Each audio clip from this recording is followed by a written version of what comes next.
This is speaker 113. Can you hear me clearly? Loud and clear. Thank you. Judges ready? Yep, whenever you're ready. Opposition's ready. Okay. If a black woman were to write a book, then it would have a certain amount of sales. And let's say a white man were to write the exact same book, publish it under a different name, a stereotypically white name, for example, something like John Smith, then who wants to bet that that white man will sell way more books than the black women will?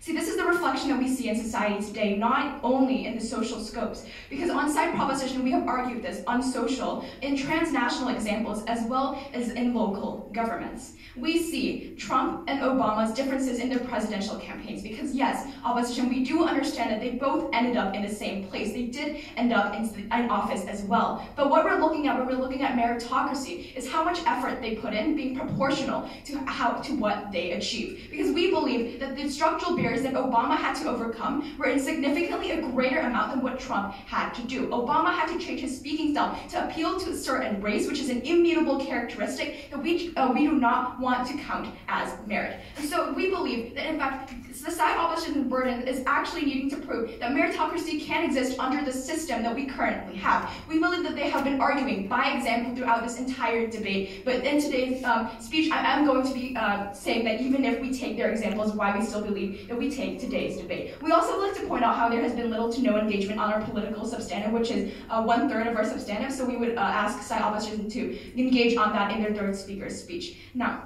I would like to just first also point out, before moving on to some rebuttals, about how side opposition has not given any counter definitions for meritocracy. So I am going to be debating this on the grounds of what we have defined meritocracy as, which is effort being proportional to what you earn. This means that if I put in the same amount of effort as a white man puts in, no matter where we start, we should be able to go at the same pace. And that is the key word here. It's pace. It's not where you ends up. It's not the ends to the means, but we're looking at the means to the ends. Now, first of all, I'd like to start off by debating what is a myth. See, their case is built completely upon examples. What they said verbatim is that even if we can find one example, then we take today's debate because, hey, look at this example, therefore meritocracy exists. First of all, we don't think that we on our side of the house are playing an example game. We have pointed out multiple examples of systemic barriers. We have talked about gerrymandering, about how redlining exists in society, how these neighborhoods, the low-income neighborhoods, are drawn, and when people draw districts, they are drawn in a way where they actually receive lower funding. They are over-policed.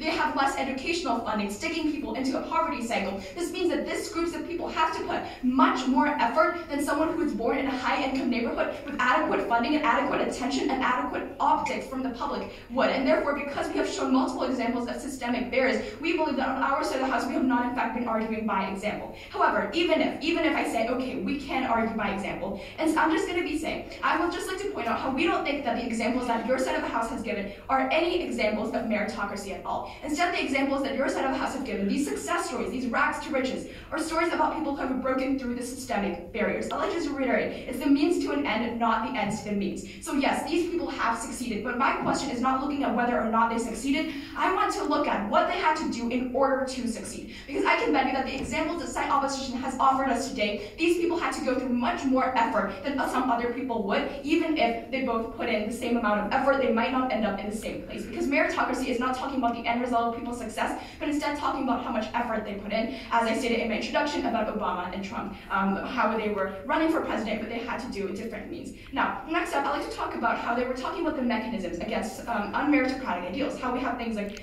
for example, affirmative action, or how on college applications, we can put our immutable characteristics, like, hey, look, this is my race, this is my gender, this is my sexuality. Well, first of all, I think this is a twofold rebuttal. So first of all, the fact that we even need these mechanisms in the first place means that we're not living in a meritocratic society. Therefore, in status quo, which is what this motion is debating, in status quo, meritocracy does not exist and is in fact a myth. But on the second fold is that even if we say, okay, even if we concede and say, okay, let's look at these mechanisms, right? These mechanisms in and of itself are unmeritocratic. To actually give people a speed run through affirmative action is a good thing. Yes, we understand that it uplifts people who are severely disadvantaged by systemic barriers, but in and of itself, speeding people up because of immutable characteristics is an unmeritocratic practice. So I actually believe the mechanisms that their side of the house has brought up are unmeritocratic practices and works for our side of the house. Before I move on, point of information. a myth is something impossible. So even if structural reasons exist and it's hard for them to become rich, doesn't that prove that it's still possible? I think it's possible for people who were born in low-income families to achieve success. Of course, I believe in that. But I think it's harder for them to actually get to that place. That's what we're talking about. Our side of the house is not saying that people born in low income are not able to succeed. But we are saying that for every 10 cents that someone born in a high-income family puts in of effort, these people have to put in like hundreds of dollars. And this is just to demonstrate how much more effort these people have to put in to push through the systemic barriers. They are born in schools that are completely underfunded. They don't have the advantage of attending prestigious private schools. We think that because these people can achieve success, we need to look at what they had to do in order to get there. Now, as I was saying, my next thing I'm going to be talking about is what is merit. We will just say that merit is what you put in, not what you put out. So if you were talking about how success can be viewed subjectively, we are not talking about the merits in the end. We're talking about the merits that you inherently have as a person and how much effort you actually put in. So on left side opposition is saying that someone of low income status effort looks subjectively different than someone of a high income's effort, then we don't believe in that. We think that if someone of low income puts in the same amount of effort as someone that is born in a high income family does, that the effort looks the same. But the reason that they don't end up in the same place is because of these systemic barriers. Also, we'd like to point out how we gave an example about a not so fun quote that our former United States President Donald Trump said, and side opposition said that they think merit is subjective. I'm sorry, but I don't think that Trump saying grab them by the pussy is something that is subjective. I think it's something wrong to say, and I don't think we need to argue that that's something that is not a merit, and that people can still look at that and be like, that's not merit, but then why is he still president in the first place? Now, talking about what is success, right? They have run a contradictory pace here because they have talked about upward mobility, rising up the social ladder, which first of all, we don't think upward mobility is a proof of meritocracy because we think what matters is the speed in which you run, not whether or not you can run. And so, but even if we take you on your best case, we believe it's a contradiction. By conceding to upward mobility, you are conceding what the definition of success is,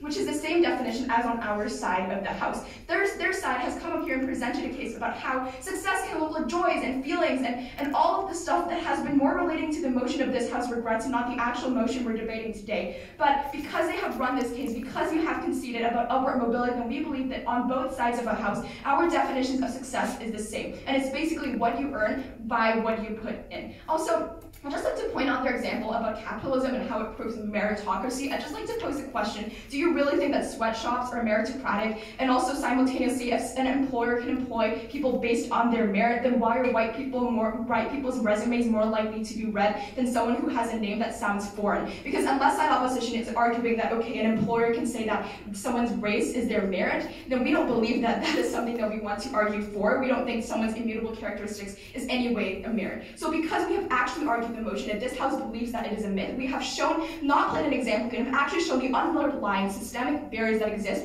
and we have cleared up the definitions of what is merit, what is meritocracy, which has remained uncontested. We believe we take today's debate that meritocracy is, in fact, a myth, and therefore I'm very proud to propose. Thank you to the proposition myth.